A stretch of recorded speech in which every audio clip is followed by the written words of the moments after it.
Situationships aren't just confusing, they're psychologically costly.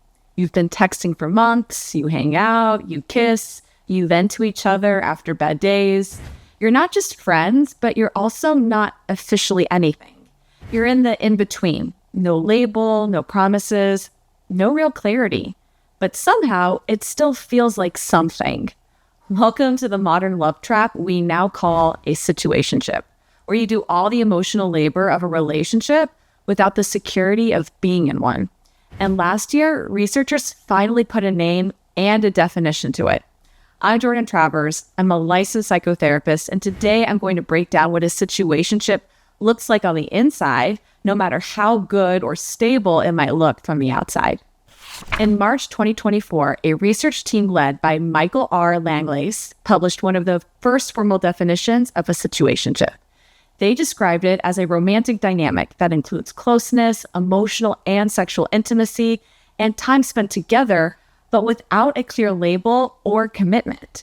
In fact, the study found that situationships often include just as much physical affection and quality time as traditional relationships, but they differ significantly in one key area: relationship quality. Compared to exclusive romantic relationships, situationships score much lower on satisfaction, commitment, and communication, which raises a very important question. If situationships are so emotionally unclear and often so unfulfilling, why do people stay?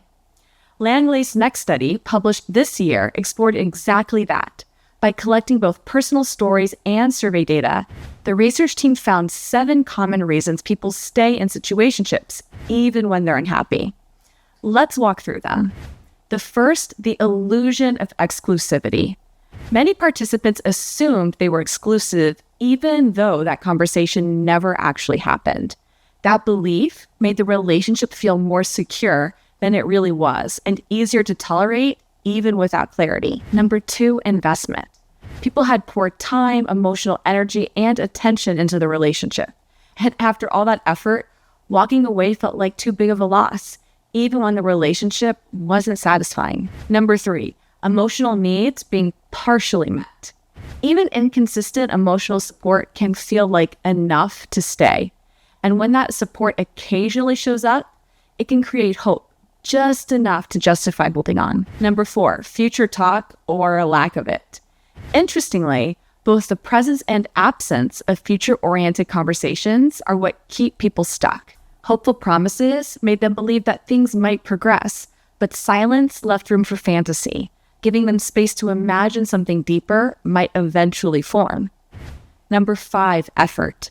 Situationships take emotional labor, initiating plans, staying emotionally available, managing your own anxiety while trying to act cool. That effort can feel too big to just walk away from. Number 6, prioritization. People rearranged their lives for the situationship. They passed up other romantic opportunities, withheld their availability, and made space for someone who hadn't actually committed to them. That prioritization made it feel legitimate, even when it wasn't. And last, number 7, trust. Some participants came to trust their situationship partner, not because of clear promises, but because of patterns. Emotional and physical presence, even if inconsistent, became enough to start viewing the person as reliable. Individually, any one of these reasons can make it hard to walk away. But for most people, it's not just one. It's all of them tangled together. And when you're inside it, it's easy to believe that staying is easier than starting over. Langlais put it this way in an interview. We were expecting that some participants would be sexually motivated to maintain a situationship, or because they had fears of committing. Instead, our data suggests that many people form situationships as a potential getaway to traditional relationships, a sort of relationship purgatory. So how do you break out of a relationship purgatory? Let's talk about 2 powerful psychological concepts that can keep you stuck. And if this video resonated with you so far, drop us a like and subscribe to our channel. The first trap is known as the Sunk-Cost Fallacy. Research published in the Journal of Economic Psychology in 2017 describes it this way. We're more likely to stay in something that's no longer good for us simply because we've already invested so much into it. It's the same mindset that keeps people stuck in toxic jobs, training friendships, bad financial decisions, and yes, emotionally confusing relationships. It sounds like, but we've already been seeing each other for 6 months, or I've invested too much energy to leave it now, or even, what if all of this time goes to waste? But here's the truth. That time is already gone. Staying won't get it back, and worse, it might cost you even more. If you're unsure whether to leave, ask yourself, if you met this person today, would you still choose this same dynamic again? If your best friend described this exact situation to you, what would you tell them? Instead of focusing on what you'd lose by leaving, try asking yourself, what might I gain? Letting go of a confusing situationship isn't giving up. It's redirecting your energy towards something that has the potential to fulfill you. The second psychological trap is the pro-con dilemma.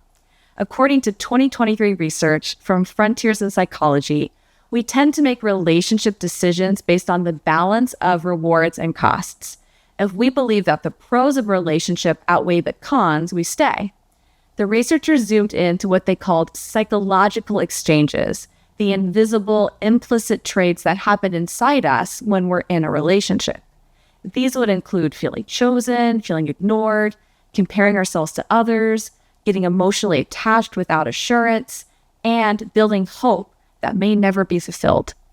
Now, let's test this theory out on situationships. Every interaction in a situationship, a late night text, a ghosted weekend, a vulnerable moment, a canceled plan, is a psychological transaction. Over time, these moments add up. If the pattern is mostly positive, you feel seen, connected, hopeful. If it's mostly negative or uncertain, you feel confused, anxious, stuck. So even if the cost-reward balance looks okay on the surface, the emotional weight beneath it could be hurting you. That's why someone might stay in a situationship even if it's making them miserable. They're stuck in a loop of small, inconsistent emotional rewards that keep them hoping for more. And situationships do offer some pros: emotional closeness, sexual intimacy, a reliable +1 to social events, even companionship. But what's the cost? Lack of security, lack of clarity, no clear future, and over time, that can erode your self-worth. You may begin to believe that you're not enough to deserve real commitment.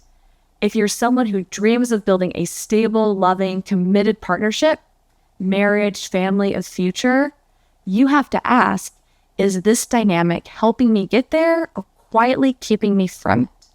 Are you settling for what's easy now instead of what you truly want later? Because even though the situationship may offer comfort, the real risk is the slow fading of your belief that someone can and will choose you. Here's the truth we're avoiding when we stay in a situationship we secretly wish turns into a relationship. The longer you stay in a dynamic that chips away at your worth, the harder it becomes to recognize when something better comes along. So if you're stuck between the lines of almost love, let this be your sign. You probably aren't asking for too much. It's just that you're asking the wrong person. And it's not too late to turn the page. If you've been questioning your situationship, or if this video starts something inside you, take the time to reflect and talk it through with someone you trust. We all deserve the kind of love that doesn't keep us waiting. And if you're interested in learning more about where your relationship stands, take our authenticity and relationship scale to know if your situation has any real potential. It's completely free, takes only a few minutes, and gives you a clear snapshot of where you're at. I'm Jordan Travers. Thank you for being here, and I'll see you soon. Bye.